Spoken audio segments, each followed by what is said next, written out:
Alrighty, for the second time tonight, chapter 23. I didn't have enough memory and it blew up and lost it and deleted it and blah blah blah. Man, was it hot, Mark thought. He walked into the living room and turned the thermostat down. The air conditioner kicked on. He walked into his study, sat down, and hit the Internet Explorer icon on his computer monitor. He really needed to check the stock market and the value of his 401k. As he saw the graphs of his investments appear on the screen, he opened a can of Diet Coke and poured it over a tall glass of ice. "Mark," he heard someone call. "I'm in here," he answered over his shoulder. When he looked back, he now held a bottle of Shiner Bock, his favorite beer, and was pouring it into a frosty mug. "Mark, are you in there?" The voice called again. Who was bothering him when he just wanted to taste the cold beer? He heard the voice again and realized that he didn't have a beer. Reality slowly and callously crept up on him. Where was he? Oh yeah, he was in the house. He and Jess must have fallen asleep in here. As he continued to depart the heavy fog clouding his brain, he could see that it was already getting light. There was a light tap on the door. "Mark, are you in there?" Jim whispered. "Yeah, Jim, I'll be out in a minute." Mark gently pulled his arm out from underneath Jess's head. He got up and pulled his jeans on. His arm was stiff where his wife had slept on it. She stirred, opened one eye, and looked at him. "What time is it?" she asked sleepily. Mark looked at his watch. "Crap, it's 7:45. I told Jim we'd leave by 7:30. "Tell him I said it was okay if you're late. You earned a few minutes of extra sleep," she smiled at him. "Thanks, you earned more than that in my book. But I have to get ready," he winked at her as he slipped out of the room. Jim was in the kitchen fishing some Pop-Tarts out of the pantry. "Slept in the house, huh?" he grinned. "Yeah, sorry I overslept." "That's okay. I mean, who can blame Jess for wanting to have a little hero time for herself? Can we just drop the hero crap? I'm not a hero. I only did what anybody else would have done and was lucky to boot. Besides that, it's going to be a long day." "Okay, get dressed while I get the truck loaded and filled up." "Thanks." Mark ran to the camper, got out some clean clothes, took a quick shower. He thought about how lucky they were to have hot running water in the camper. Everyone else in the neighborhood was probably reduced to taking hobo baths. Once he was clean and dressed, he headed out to the truck. Jim was waiting. He'd filled up the tanks and had 2 jerry cans of diesel in the bed, along with some rope and ratcheting straps for tying the windmill down. He also had his M1A across the front seat. Mark wanted to take his new Colt Gold Cup that Abby had given him, but it had never been fired. He went to the gun safe and removed the revolver he'd bought for Jess. He needed a long gun, too. He looked in the safe and tried to figure out what to take. He reached all the way in the back of the safe and pulled out his old Ruger Mini 14.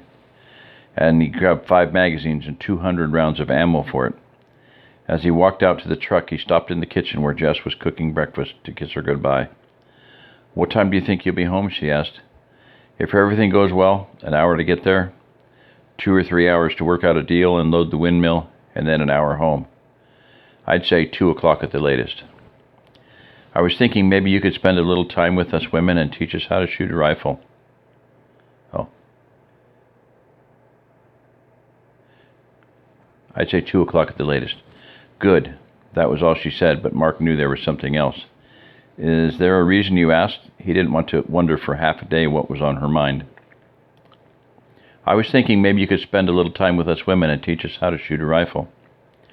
Yesterday must have made a bigger impression on her than he'd thought. She'd never wanted to shoot a rifle before. He'd had enough trouble getting her to shoot her revolver once or twice a year. If she wanted to do it, though, he'd make the time. "It's a date," he smiled as he headed out the door.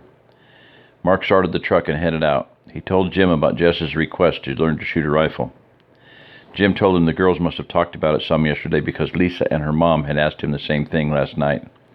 Once the men hit the interstate and picked up speed, it became obvious that the plastic on the back window wasn't going to work. The wind shook it so badly that it made too much noise for the two friends to hear each other talk. Plus, Mark couldn't really see through it. After the MZB snuck up on him the day before, he was watching more carefully, and it made him nervous not to have a clear line of sight out of the back. They pulled over and removed the plastic. After that, although there was a little wind noise, the travelers had no trouble conversing. They spoke of the preparations they still needed to make, which was what was the highest priority, and how long they felt they had to get them done. Mark thought they could have as little as a day or two. Jim's estimate was between 5 days and a week. Mark prayed they had a week, but he wasn't holding his breath. His thoughts drifted to their living conditions. Their camper was getting really cramped, and it must be worse for Jim and his family, now that George and Alice were sleeping in there as well. He'd really like to be able to move back into the house, although until last night, he didn't realize how much he missed the privacy of his own bedroom. Mark started thinking about the preacher's house with the tall windows and wondered if there was a way to do the same thing in his house. That was the same thing he was thinking yesterday when the shooting started, he thought, just as he checked the rearview mirror. There was nothing there, though what Jim suggested next surprised him as much as the shotgun blast had yesterday. When we get home, I think we should pull that old International Harvester up to your house, clean it out, and try to get it running. Mark looked at his friend like he'd lost his mind. You're joking, right? No, why would you think that? Oh, I don't know, let me see. Because it's shot to pieces? Because it's full of blood, brains, and guts? And mostly because it doesn't belong to us. Don't you see how the deputy reacted when you asked him about it? They don't care what happens to it. If we don't take it, somebody else will, Jim reasoned. Well, that may be, but I don't like it, and I'm not going to have anything to do with it, Mark said emphatically. Last night, you said that things have changed and will keep changing, and we better change too, or we might not make it. When you said that, I thought it was real wisdom. We're going to have to look at every situation differently than we used to. I'll need you to remind me, just like I'm reminding you right now. Besides, I'm not talking about hitting someone over the head and stealing their car. I'm talking about using an abandoned vehicle. Those gangbangers are never coming back for it. We might as well get some use out of it. You could think of it as keeping it safe until the lights come back on, if that makes you feel any better. You make a good argument, Jim, especially when you use my own words to make your point. Mark gave his friend a wry smile. Let me think about it a while, and we'll talk about it again when we get home. Is that okay? You've got a deal, Jim. Jim changed the subject. You think they're going to let us borrow the tractor? I'm not betting on it. I know I wouldn't let it out if it was mine. That's what I thought, too. I wonder if we can find one. There have to be tractors at the Burst Fried all over the place. I just don't know where to look, who to ask, or even where to get the parts to fix one. If we could find one, Rodney might be able to help us with the parts, but I don't know if he carries any tractor parts or if they're interchangeable with car parts. Worst case, he could point us in the right direction. Maybe one of the farmers in our area has an old diesel, that one that'll still run, and we could make a deal with him to borrow it, Jim rationalized. One thing's for sure, if we don't find one, George doesn't know how he and his gang are going to get all of the empty lots ready to plant, let alone the gardens everyone wants to put in at their houses. George told me that he's worried about the tillers, too. They really weren't built to be used this hard.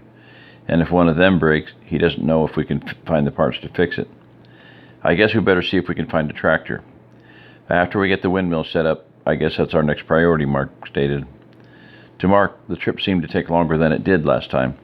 Part of it may have been that he was constantly checking his mirrors to make sure no one was snuck up on them. He watched the front with the same vigilance. Anytime there was a vehicle in sight, Mark subconsciously put a death grip on the steering wheel and watched the potential threat like a hawk. They passed several 18-wheelers, most of which looked to be food transports, but the two friends only saw one other private car and a pair of motorcycles on the interstate. Once they turned on the farm to Market Road, they found that they had it all to themselves.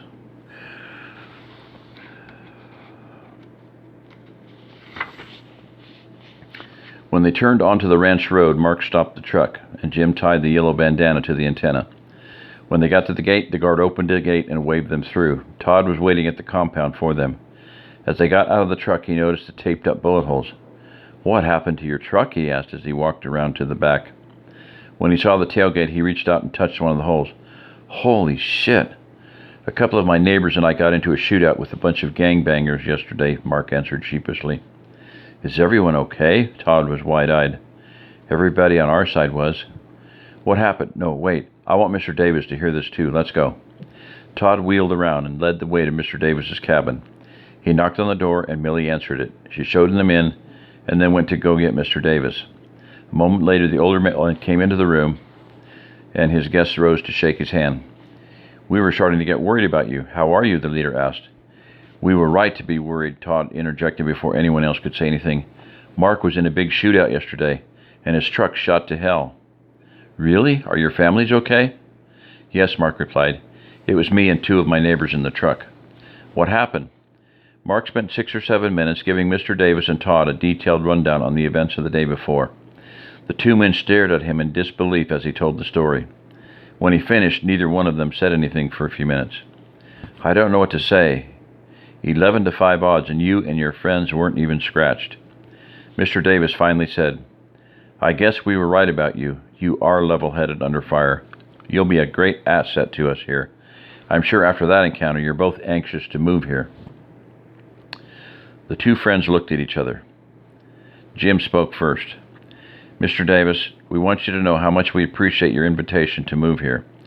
We spent a lot of time thinking and talking about it, but mainly because we can't bring our extended families, which we completely understand the reasoning for, we've decided to stay at Mark's place. We've taken a page from your book here, Mark continued. We're not as well set up as you all, but all of the neighbors are working together, and I think we can make a go of it. I know you were counting on Jim and I to do some training for you, and we'd like to work out a deal where we can do that training in exchange for some of the things that we need. Mr. Davis and Todd just looked at each other blankly. Neither said a word, so Mark continued to talk. We noticed the windmill that you replaced with the solar jack pump was just lying on the ground. That's the first thing we'd like to trade for. Mark noticed that Mr. Davis was turning red. Whatever you think is fine would be fine with us. The silence was deafening. What do you mean you don't want to move here? Mr. Davis's voice was thin and squeaky. It's not that we don't want to, Mark explained. It's just that we have our parents and siblings to worry about. But when the shit hits the fan, your little shootout is going to look like a day at the beach. There is no way you're going to survive in the city. He was turning pale and purple now. Mark thought, what color would Jess call that? Lavender? No, he was a darker shade than that. Too bad the girls weren't here. They would know exactly what shade that was. Heck, Jess would probably want to take him down to Sherwin-Williams and get his color duplicated to paint the guest room. We're not in the city, remember? Jim was starting to reflect some of the hostility he was receiving. And we think we can survive just fine. Mark put his hand on his friend's arm. When he spoke, his voice was cool and even. I'm sorry if we upset you, Mr. Davis, but we've made up our minds. We'd really like to work out a deal with you that would be mutually beneficial. I don't think you realize what you're turning down. He was almost royal blue and screaming now. I'll give you one more chance to change your minds. We don't need to think about it anymore. Mark was as calm as a lazy river. We know what we're doing. How about coming to an agreement on? There will be no agreement. The man's head looked like it might explode. You are no longer welcome here. You can get off my property right now. When your world turns to shit, and it will, don't come crawling back here, begging me to take you in either. I give you an opportunity like this and you throw it in my face. Goodbye and good riddance, I say. With that, the man spun around and stomped out of the room. Mark hoped he was going to take his blood pressure medicine or a Valium or something. Todd showed them out. While he wasn't going ballistic, he was rather cold toward the two friends. They shook his hand and wished him luck. His only response was to ask them for the key to the gate at work. Jim took it off his key ring and put it in the outstretched hand. The now unwanted guests climbed into the truck and made their way off the ranch. They didn't speak for a long time. Mark was sorting through his feelings of disappointment, anger, and even some fear. After they were back on the interstate headed north, Jim finally spoke. You forgot to ask him if we could borrow the tractor, he said with a straight face. A second later, the friends were laughing so hard, Mark could barely keep his truck on the road. End of chapter, whatever that was, 23. So, yeah, now they had said they were never going to come back for the fuel tanks, right? So they should have either drained those entire fuel tanks into 55s and taken the fuel tanks. So the place is just going to be gutted. Anyway, some things like that. You see those things. I want to do some discussion on this, but I'm not managing to do it because I'm trying to get through it, to read through it, and that's about all I'm getting done. It'd be nice to have a discussion time, ask questions, point out things, but nobody's doing that, so oh well, I'll keep reading it. Some people are listening, I know, a few people are. But yeah, there's a lot of things like that in the book that I'd love to just start commenting on, and at some point I'll probably do a video and just talk about a bunch of stuff. So that's probably what I'll do there. I've talked about, one thing I mentioned was ether, starting fluid for diesels. Just call me Four Eyes. Yeah, I was looking around for glasses one day, and I was like, where are my glasses? Where are my glasses? Oh, they're on my head, My son, I kid you not, looked for his S-Twing hammer one day for an hour. Looked everywhere, could not find it. Finally happened to look down, and I was like, oh, it was in his hand. Oh, there are a lot of good lessons in here, and you're going to see more. It's not hardly even started. And I don't know. Yep. Anyway. All right, well, it is late, early, whatever. 2:48, about the same time as the other day. It might upload about 3:33. So, if it does, take that as a sign from above. Yeah, my thing, something on my tablet, it reloaded. When I see 3:33, I'll take a screenshot of it. Happens a lot. One night I woke up at 3:33, 4:44, 5:55, and then I said, well, at least I can't wake up at 6:66 because it doesn't exist. And it's like, yeah, it does. It's called judgment, It's like, oh, yeah, right, But, yep, 666, twice what 333 is. 333 is the 1/3 of the pi, and it is the arc. I think it designates the time to get on the arc. And 120 degrees, which is the same thing, in degrees of angle, 1/3 of 360, is the place, the location. And the OzArk Plateau, I did it with a quick angle, a measuring device for construction on Google Earth. And I've got tons of snapshots of it on one of my film cameras, whatever, that I probably lost. I mean, I know I lost it, but I think I have copies of it somewhere. But anyway, I put it up there, and I put the quick angle, 120 degrees, 120 degrees, 2 120-degree angles. And, that, to me, that says a lot. Mitzrayim, the Hebrew word for Egypt,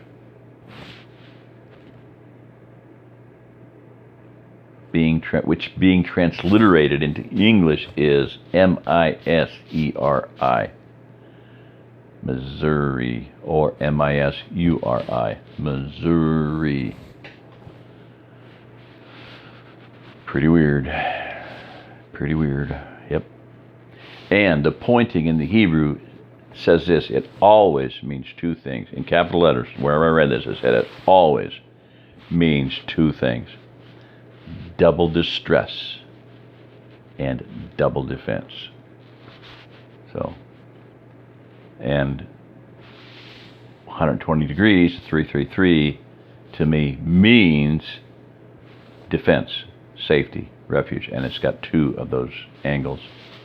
So, if you draw a line from the bottom corner to the top corner, from the, not the lengthwise, from the southwest to the northeast, but from the southeast to the northwest, through the center of the long parts of the triangle, it points directly at Turtle Mountain.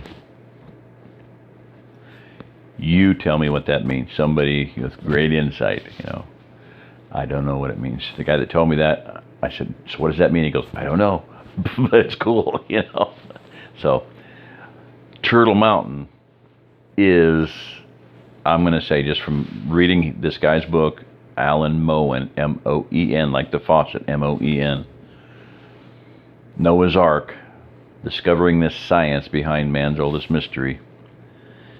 You want to read the book, but I'm just going to tell you the summary. He posits and believes that that plateau, in exactly 1/3 of a pie, which I could see on my Droid Razr Max phone, I could see a 1/3 of a pie that was 30 miles wide, and I could see a second one that was 50 miles wide. Never been able to see it again on anything else or any other, I saw it with my own 2 eyes. And the ancient legends of the Mandan Indians, who were blonde-haired and blue-eyed, that Thomas Jefferson said, Lewis and Clark, guys, watch out for white Indians that speak Hebrew, Welsh and Hebrew. They ran into the Mandan Indians. The chief's name was Big White. He was 6'5", 300 pounds, blonde hair, blue eyes. What the hell did Jefferson, how do you figure that out? I don't know.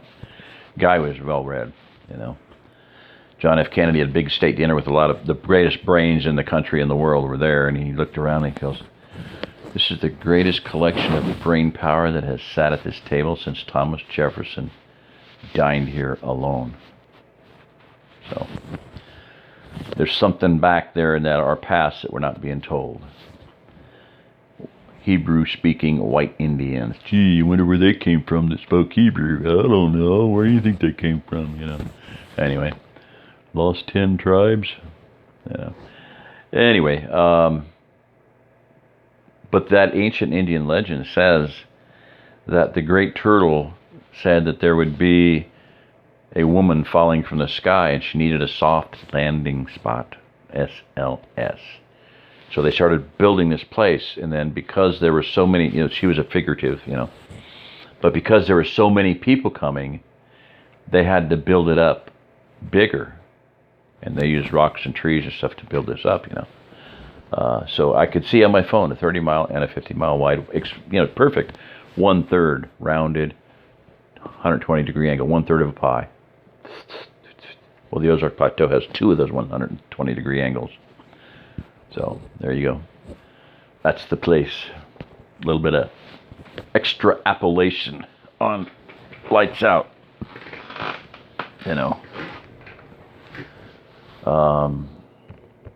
So you're seeing a growing community coming together there in the story, and you see where, if you didn't pick up on it there, Mr. Davis, one of the things he had sold them on was the fact that this community was only one of 100, at least 100 around the country, that had the same philosophy, and wanted to help each other.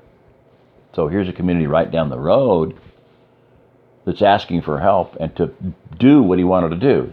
They could have done the training and the firearms training, martial arts training, and they could have hunted, done the training and hunted for them. Not a problem. I mean, one guy can go out and knock out game for 100 people pretty dang quick. They could have helped them with that, advised them, whatever, taught their people both hunting and martial arts skills and a whole bunch of other things. But no. So where did that, that part of the story is like, I could see him being really proud and obnoxious like he was, but my way or the highway, he had his heart set on them being there and thought it was an easy sell. Well, it turned out not to be. So anyway, just some thoughts. Deep thoughts with Jock Handy. All right. See ya. Good night. Yahweh bless everyone.